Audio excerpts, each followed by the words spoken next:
तो फ्रेंड्स, जैसा मैंने प्रीवियस वीडियोज़ में बताया कि मैं ही भगवान खुदा गॉड हूँ, सब धर्मों का एकमात्र ईश्वर हूँ। तो बहुत लोग बोलते हैं कि हिंदू धर्म में इनको पूछते हैं, गणेश जी को पूछते हैं, शिव जी को, पार्वती जी को पूछते हैं, मुसलमान कहते हैं एक ही होता है, ऐसा होता है। तो वो डिफरेंसेस की बात नहीं, गीता में भी मैंने कहा है कि एक्चुअल में जो है लोग जो दूसरों को पूछते हैं अविधि पूर्वक है, क्योंकि मैं ही वास्तव में पूजा के योग्य हूँ। कृष्ण ने ऐसा कहा है। और क्योंकि जो दूसरों को पूछते अल्टीमेटली मुझे ही आता है, लेकिन आप जिसमें जिसमें आप आस्था रखते हो उसके जैसे ही हो जाते हो।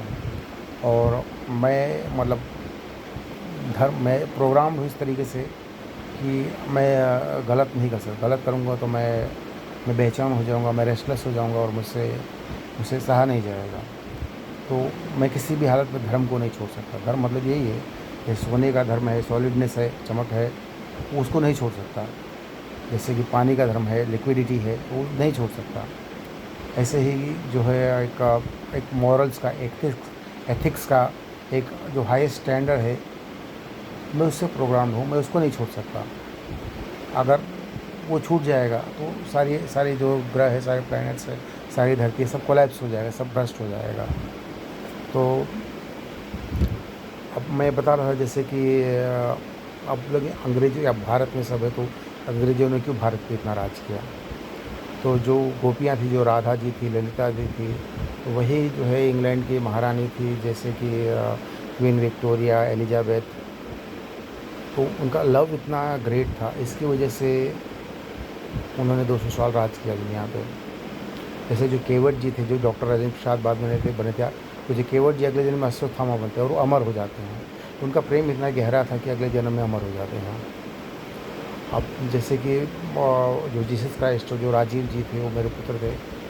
तो वो मतलब ऑब्वियसली मतलब उनका कुछ ग्रेट रोल है, इसकी वजह से वेस्टर्न कंट्रीज़, जो इंग्लिश कंट्रीज़ इतनी प्रॉस्परस, इतनी समृद्ध हैं करके।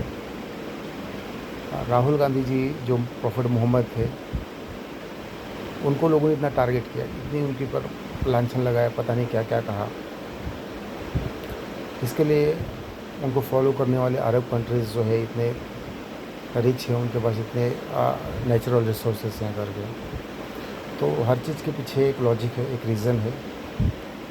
तो आप लोग देखते रहिए। अब मैंने 2 वीडियो बड़े लॉन्ग बनाए हैं, अब बड़े शॉर्ट शॉर्ट वीडियोज़ बना रहा हूँ।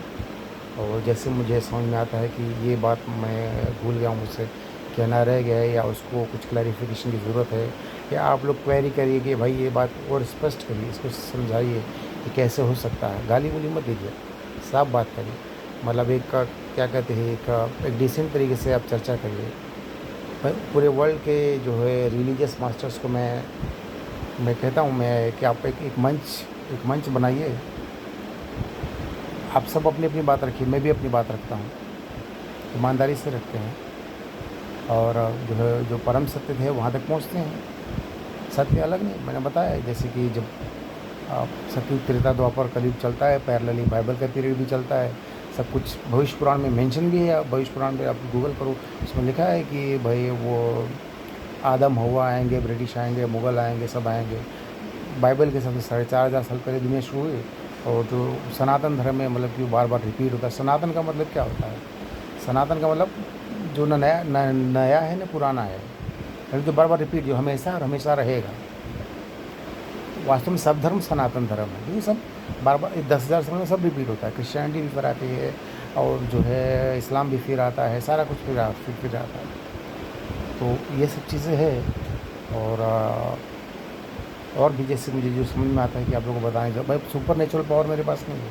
आप मत कहना कि चमत्कार दिखाओ, चमत्कार दिखाओ। Super natural power Lakshmi ji के पास है।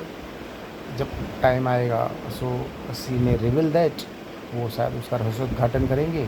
या हो सकता है टाइम आने पे, अगर मैं भी अपने कर्म जो है ईमानदारी से करता रहूँगा, तो ऑटोमेटिकली सुपर नेचुरल पावर मेरे अंदर आ जाएगा। जब उसकी रिक्वायरमेंट है कि हो सकता है कि सामने मुझे टारगेट किया जाए, स्ट्रगल किया जाए, और मैं सच कह रहा हूँ, तो उसकी वजह से वो स्ट्रेंथ, वो पावर, वो चीज़ मुझे मिल जाएगी। और अब मैं ये भी नहीं जानता कि मैं, जैसे कि मैंने पढ़ा था कि कलयुग में बहुत ज़्यादा पाप बढ़ जाएगा। झूठ जैसे बोलते हैं सतयुग में 4 लोग रहते हैं, चारों सच बोलते हैं। त्रेता में 4 में 3 सच बोलता है, 1 झूठ बोलता है। द्वापर में 2 सच बोलते हैं, 2 झूठ बोलते हैं।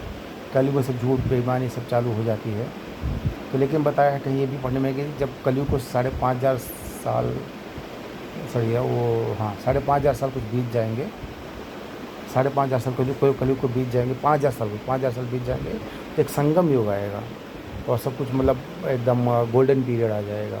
तो जैसे 5,500 साल पहले जो कुछ हुआ, महाभारत हुआ, उसके बाद ही कलयुग आया।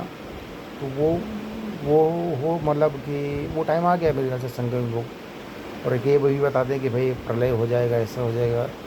तो मैं भी नहीं जानता रियल में क्या होगा, लेकिन जितना मैं जानता हूँ वो मैं आपको बता रहा हूँ। जैसे बताते हैं कि भाई वो विष्णु प्रकट हुए, उनके नाभि में कमल उत्पन्न हुआ, इस तरह से सृष्टि की शुरुआत हुई। तो हो सकता है फिर से इस तरह की से हो, तो सब जब सब कुछ ख़त्म हो जाएगा तो ही हो जाएगा। अब लेकिन अब ये बात मैं जानता हूँ कि अब नेक्स्ट जब होगा तो मैं ये सब कलयुग देखा रहूँगा, मुझे सबकी नॉलेज रहेगी। तो मैं वो लक्ष्मी जी को बता सकूँगा जो होगा करें। लक्ष्मी जी भूल जाएंगे और उसके बाद कलयुग में मैं भूलूँगा तो लक्ष्मी जी कंटिन्यूटी में रहेंगे और वो मुझे प्रिपेयर करेंगे इस चीज़ के लिए। तो आप लोग देखते रहिए, जो क्वेरी है उसको बताते रहिए। आप लोग अपना भी जो लॉजिक हो भी बताइए, अपनी बात जो है वो भी बताइए, मैं भी समझने की कोशिश करूँगा। अब मैंने काफ़ी इंतज़ार किया, मतलब ये एक्सपीरियंस मुझे 20-21 साल की उम्र में हो गया था। मैं इसको रिवील कर रहा हूँ 50 ईयर्स के एक्सपीरियंस, 50 ईयर्स के बाद कि उसका टाइम शायद आ गया है, इसलिए मैं बता रहा हूँ। Thank you.